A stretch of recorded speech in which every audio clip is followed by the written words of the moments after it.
If you are parents of a child, a teenager, who avoids school, avoids social interactions, isolates themselves, plays video games the whole day, doesn't communicate with you, doesn't sit with you around the dinner table, I want to share with you some of my ideas to help you deal with these very difficult times.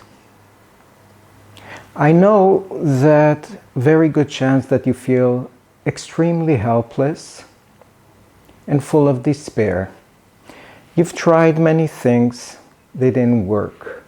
You tried consequences and punishments, the kid stayed at home. Maybe even his behavior or her behavior became even worse. You tried to develop dialogue. You tried to problem solve. You tried to understand. And yet, nothing worked. Your child is still in their room, still playing video games, or not doing anything at all, spending most of their time sleeping. You feel that they're wasting their lives.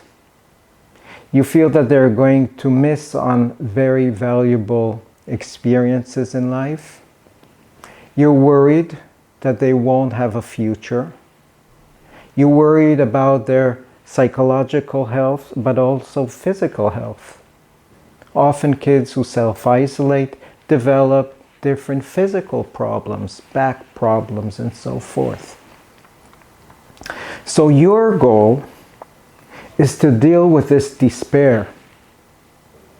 Your goal is to be the optimistic one. Why? Because your child, although they do not communicate directly, although they seem maybe apathetic, indifferent, they experience a sense of despair. They gave up. They don't think they have a chance of making it.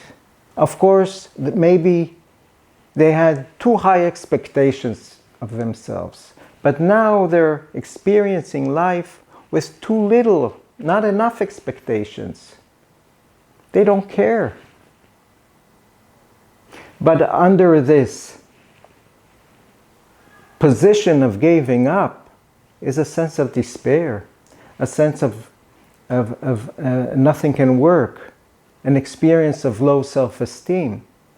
And they need someone to be optimistic and say, hey, everybody can experience a crisis here and there, and I'm sure you're going to manage to get out of this crisis, even if it's been a very long time. They have to see an adult who believes in them and who is optimistic. That's your challenge, because you're not optimistic at this moment. But I want to tell you, as someone who's been treating mostly in the last 10 years, mostly avoidant young people. Almost all of them return back to school, become active, have a life. So I'm, as a therapist nowadays, very optimistic.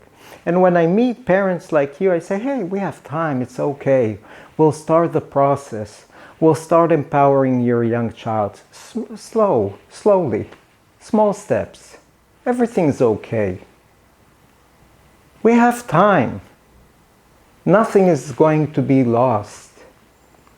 Your kid, your child, needed this time out. They don't know it, but they needed it.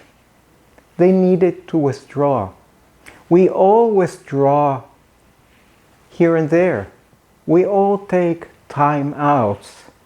We all take a certain amount of time to lick our wounds, to reflect on what's going on.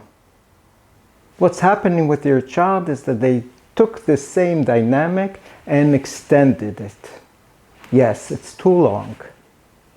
But they need to hear that this time that they took as a time out was not wasted time.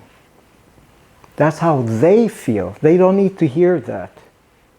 They don't need to hear threats. If you continue like this, you will. It doesn't work.